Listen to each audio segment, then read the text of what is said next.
You're at the supermarket buying steak at the checkout.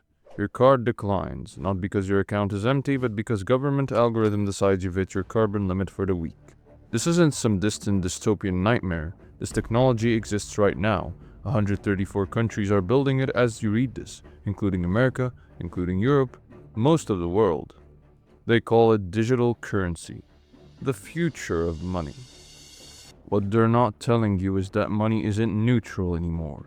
It's becoming programmable software with rules embedded before you even swipe. Every purchase tracked, every transaction subject to approval, your spending controlled. The cage is already built. You're just waiting to lock the door. Subscribe to the 97th%, because what comes next will decide if you walk free or stay trapped inside. Think about a $20 bill. You can spend it anywhere, on anything, whenever you want. Now think about an Amazon gift card. It only works where Amazon allows, when Amazon allows, on products Amazon approves. Central Bank Digital Currencies, or CBDCs, are government-issued gift cards disguised as money. China tested this concept in late 2020. The government distributed millions of digital yuan to citizens in Shenzhen through a lottery system. The catch was embedded in the code itself. Winners had roughly 1 week to spend their digital cash at the designated retails before it simply vanished from their accounts. Not stolen, not taxed, but erased by software following its programmed instructions. The International Monetary Fund watched closely.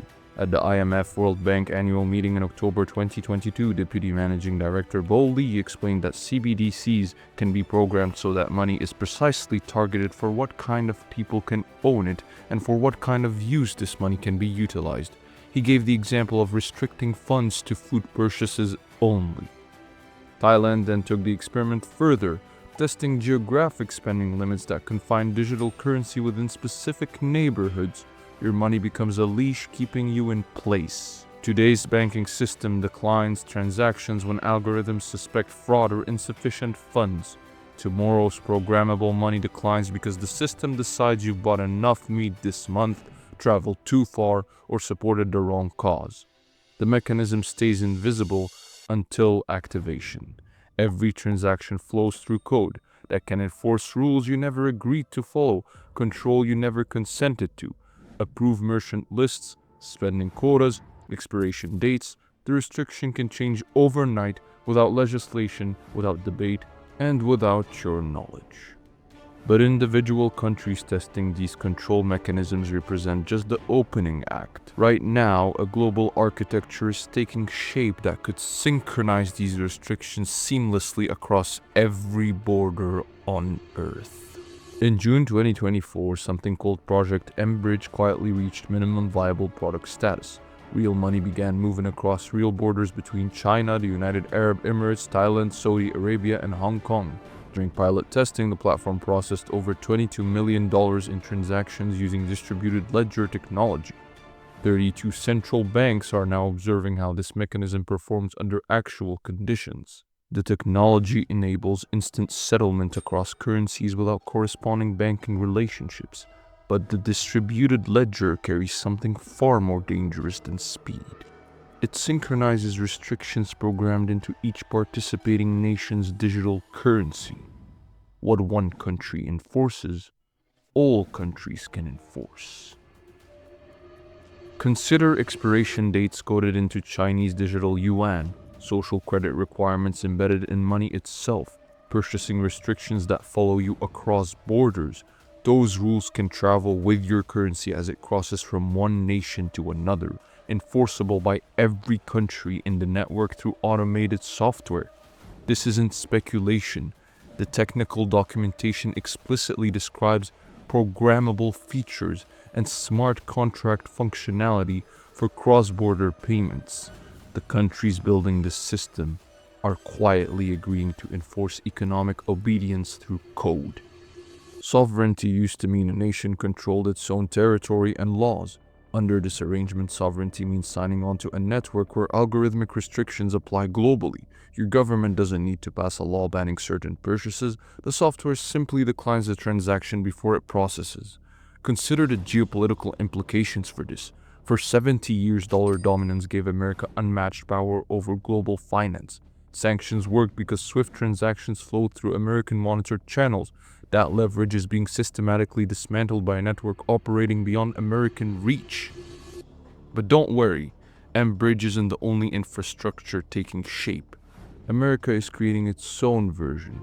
So is the UK. So is the EU. On March 9, 2022, President Biden signed Executive Order 14,067. The document placed development of a U.S. Central Bank Digital Currency under the classification of highest urgency. 8 months later, the New York Federal Reserve launched a 12-week pilot program. Citibank, MasterCard, Wells Fargo, and 6 other financial giants began stress testing code for a digital dollar. They were running live simulations of tokenized currency settling on shared ledgers. Then came FedNow.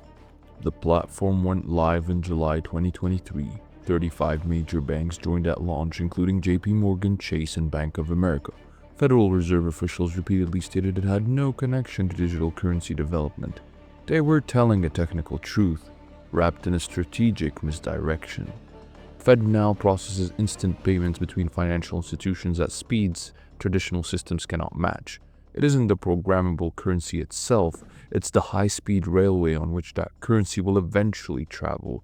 The rails are laid, the stations are built, only the train is missing. China's playbook demonstrated the strategy clearly. First, normalize digital payments until physical currency feels antiquated. Then, once the population depends entirely on digital transactions, introduce programmable restrictions seamlessly into the existing system. The transition becomes invisible because the foundation was already embedded in daily life. America's following the same sequence. FedNow has normalized real-time digital transactions across the banking sector while officials deny any connections to CBDCs. The denial focuses attention on the train while the tracks are quietly laid beneath everyone's feet. In January 2025, Trump signed an executive order banning central bank digital currencies. Headlines celebrated America's rejection of programmable money, but the machinery didn't disappear. The code remains operational, the banking connections are still active, the capability persists regardless of their temporary political theater. The architecture stands ready, waiting for activation. And we already know what activation looks like, because it's already happened in countries just like this one, to citizens who believed their rights would protect them. February 2022, Canadian truckers parked their rigs in Ottawa to protest vaccine mandates. Prime Minister Justin Trudeau invoked the Emergencies Act, power never before used for domestic protests. Finance Minister Chrystia Freeland announced what came next. The Royal Canadian Mounted Police shared names with financial institutions. Within hours, 210 bank accounts holding nearly $8 million were frozen. 34 cryptocurrency wallets were blocked. No court hearings, no trials, no due process. Banks simply received the list and complied. Protesters couldn't buy gas, groceries, or pay their mortgages. Their money remained visible in their accounts, but completely untouchable. Frozen by decree in a Western democracy with constitutional protections. Now imagine that same power requiring no phone calls to banks and no emergency legislation, just a keystroke that updates your wallet's permission. Did you donate to a cause the algorithm flagged? Attend a protest against the government? With a programmable currency, economic exile doesn't require arresting you. It requires updating a database. China revealed the full potential years earlier through journalist Li Yu. After publishing articles criticizing corruption, the government placed him on their social credit blacklist. Li Yu was never charged with a crime, never arrested, never jailed. But he couldn't board planes or trains, couldn't purchase property, couldn't secure loans. His digital presence remained active while he was erased from economic participation. The Chinese government had built something more effective than prison, a digital exile requiring no guards, no walls, no trials. By June 2019, China's system had blocked over 26 million airline tickets purchases and nearly 6 million high-speed rail tickets for citizens classified as untrustworthy. The infractions triggering these blocks included spreading rumors online, failing to pay fines, or criticizing government policy. Millions of people discovered their money still existed, but their freedom to use it had vanished. And don't think these are isolated experiments in authoritarian control. They're more than that. They're proof of concept, demonstrations for a system designed to enforce compliance through economic pressure rather than physical force. Canada has proved Western governments will freeze accounts without trials. China has proved entire populations can be controlled through financial exclusion. The only question left is, who flips the switch next? They sold you convenience. What they built is a kill switch for your financial life. Power to spend your own money revocable at any moment by people you never elected and code you never consented to. The same institutions that create money from thin air now demand the power to dictate how you spend it. The system is live. The precedents are set. What remains is a single decision to activate what's already been built.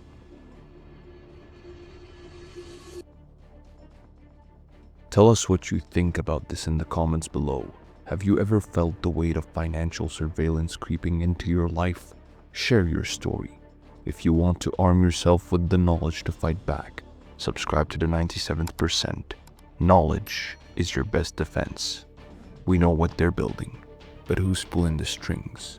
In our next video, we go even deeper and look at who exactly are the Federal Reserve shareholders. Click here to watch it now.